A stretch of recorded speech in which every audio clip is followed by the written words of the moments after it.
चलिए हम लोग क्लास 9 का 3 लेसन का निर्देशांक ज्योमेट्री का सेकंड पार्ट जानेंगे। कुछ ऑब्जेक्टिव ध्यान देने योग्य ऑब्जेक्टिव है ताकि आप लोग बढ़िया से समझे। आप लोगों को बोलेगा निर्देशांक 2-3 का भुज है। देखिए जब भी आपको कोई बिंदु दिया रहता है ना तो पहला आपको x का मान कहलाता है, दूसरा y का मान कहलाता है। ये आपको ध्यान में रखेंगे। तो निर्देशांक आपको दिया हुआ है 2-3 का भुज बोला है। जब भी आपको भुज बोलेगा समझिएगा आपको x का मान बोला है। तो x का मान कितना है 2, तो 2 पर आप लोग टिक लगा दें। वही चीज तो बोलेगा निर्देशांक दिया हुआ है 3-1, तो पहला x का मान दूसरा y का मान का कोटि बता रहा है। तो कोटि मतलब होता है y का मान। तो y का मान कितना है -1, तो -1 पर टिक लगाएंगे। अब यहाँ पर देखिए बिंदु 5-4 किस चतुर्थांश में स्थित है। चतुर्थांश का क्या खेला होता है, 4 को आप लोग जानते हैं कोऑर्डिनेट होता है। ये होता है पहला, ये होता है दूसरा, ये होता है तीसरा, ये होता है चौथा। ये होता है x, ये होता है x डैश, ये होता है y, ये होता है y। ये 4 को कोऑर्डिनेट होता है। जहां तुम्हारा आप समझ लीजिए, जब तुम्हारा इसमें x का मान प्लस और y का मान भी प्लस, दोनों ही प्लस अगर रहा तो पहला।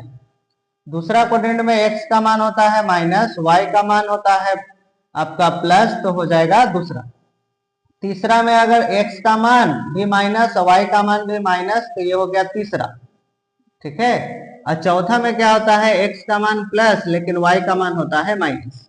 और अगर किसी पॉइंट का मान अगर मान लेते हैं x दिया, मतलब x,0, तो समझिए वो x अक्ष पर है। और किसी पॉइंट का मान अगर मान लेते हैं 0,y लिख दे, मतलब आगे वाला 0 बाद वाला रहे, तो वो हो गया y अक्ष पर। तो यही सब पॉइंट आपको लेकर के चलना है। तो यहाँ बोला है कि बिंदु 5-4 किस चतुर्थांश में स्थित है। तो इसमें आप जानते हैं कि पहला वाला x का मान होता है, दूसरा वाला y का मान। तो x के आगे देखिए क्या है पॉजिटिव, और y के आगे क्या है नेगेटिव। मतलब ऐसा कोऑर्डिनेट ढूंढिए जिसमें x का मान प्लस रहे और y का मान किस में रहेगा, माइनस में। तो देखिए कौन सा है, x का मान देखो प्लस, y का मान क्या है माइनस, तो किस में जा रहा है बताइए, चौथा में। तो चौथा चतुर्थांश कहाँ पर है, डी नंबर में, तो इसको टिक लगाएंगे। उसी तरह का यहाँ देखिए बिंदु दिया हुआ है, x का मान भी माइनस में है, y का मान भी माइनस में है, किस चतुर्थांश में स्थित है। तो दोनों का ही मान जब माइनस में रहता है तो किस पर जाता है, तीसरा में। तो तीसरा कहाँ ऑप्शन है, ये वाला, इस पर टिक लगाएंगे। उसी नेक्स्ट देखेंगे, बिंदु दिया है -2,5, तो पहला x का मान दूसरा y का मान। x का मान किस में है, माइनस में, y का मान किस में है, प्लस में। ढूंढिए, x का मान माइनस, y का मान प्लस, किस में गया, दूसरा। तो दूसरा कहाँ ऑप्शन है, बी नंबर में, तो टिक लगाएंगे।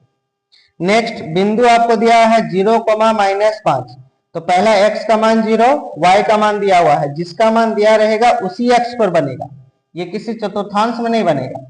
तो देखिए x का मान 0, y का मान दिया है, इसका मतलब y पर बनेगा। तो y एक्सिस कहाँ पर है, देखिए ये वाला।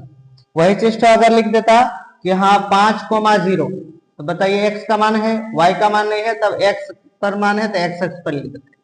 तो इस तरह टाइप से अगर रहेगा तो आप लोगों को बनाना है। ठीक है।